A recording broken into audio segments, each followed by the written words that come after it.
Welcome to my channel আঁকি হেসেল। শীতের মরশুমে সবথেকে জনপ্রিয় সবজি কড়াইশুঁটি। এই কড়াইশুঁটি দিয়েই আজকেই বানাবো কড়াইশুঁটির কচুরি ও আলুর দম। এগুলি বানানোর জন্য লাগবে কাঁচা লঙ্কা, গোটা জিরে, আদা, তেজপাতা, শুকনো লঙ্কা, টমেটো এবং ধনিয়া পাতা। আলুর দম করার জন্য আলুগুলিকে আমরা এভাবে খোসা ছাড়িয়ে কেটে নিয়েছি। প্রথমে কড়াইতে তেল দিয়ে দিলাম। তেলটি গরম হলে তার মধ্যে দিয়ে দেব আলুগুলোকে ভালোভাবে লাল করে ভেজে নেব। এরপর কড়াইতে আবার তেল দিয়ে তার মধ্যে শুকনো লঙ্কা, তেজপাতা এবং গোটা জিরে দিয়ে দেব। কাঁচা লঙ্কা, আদা, টমেটো এবং তার মধ্যে অল্প একটু জল দিয়ে একটি পেস্ট বানিয়ে নেব। পেস্টটি তৈরি হয়ে গেলে কড়াইতে ঢেলে দেব। পেস্টটি একটু নেড়ে চেড়ে তার মধ্যে নুন, হলুদ গুঁড়ো, জিরে গুঁড়ো, চিনি, লঙ্কার গুঁড়ো দিয়ে ভালোভাবে কষিয়ে নেব। তারপর এটিকে আরেকটু নেড়ে চেড়ে তার মধ্যে ভেজে রাখা আলুটি দিয়ে দিলাম। আলুটিকে মশলার সাথে ভালোভাবে মিশিয়ে তার মধ্যে জল ঢেলে দেব। আলুর দমের আলুটি ততক্ষণ সিদ্ধ হতে থাকুক, ততক্ষণ আমরা কড়াইশুঁটির কচুরিটা তৈরি করে নিই।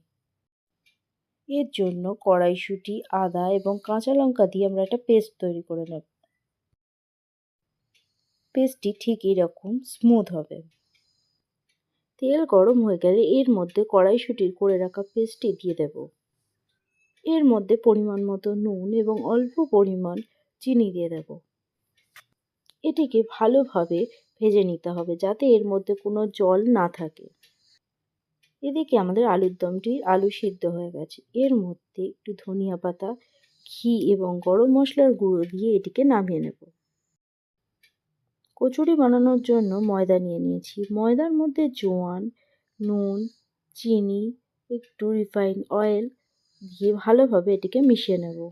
এরপর অল্প অল্প জল দিয়ে আমরা একটি ডো তৈরি করে নেব। দেখো আমাদের ডোটি তৈরি করা হয়ে গেছে। ডোটি ঠিক এই রকম নরম হবে। তারপর এর মধ্যে আরও একটু রিফাইন অয়েল দিয়ে ভালো করে মাখিয়ে কিছুক্ষণ রেখে দেব। 10 মিনিট পর এই ডোটি থেকে আমরা ছোট ছোট করে লেচি কেটে নেব। লেচিগুলো করা হয়ে গেলে এর মাঝখানে এরকমভাবে খোল তৈরি করে তার ভিতরে আমরা ওই পুরটি দিয়ে দেব। পুরটি দিয়ে লেচিগুলোকে আমরা ভালোভাবে গোল করে নিলাম। লেচিগুলোকে আমরা ভালোভাবে বেলে নেব। এরপর কচুরিগুলি একে একে ভেজে নেব। দেখো কচুরিটির ভিতরে পুরটি কীরকম ভালোভাবে লেগে গেছে।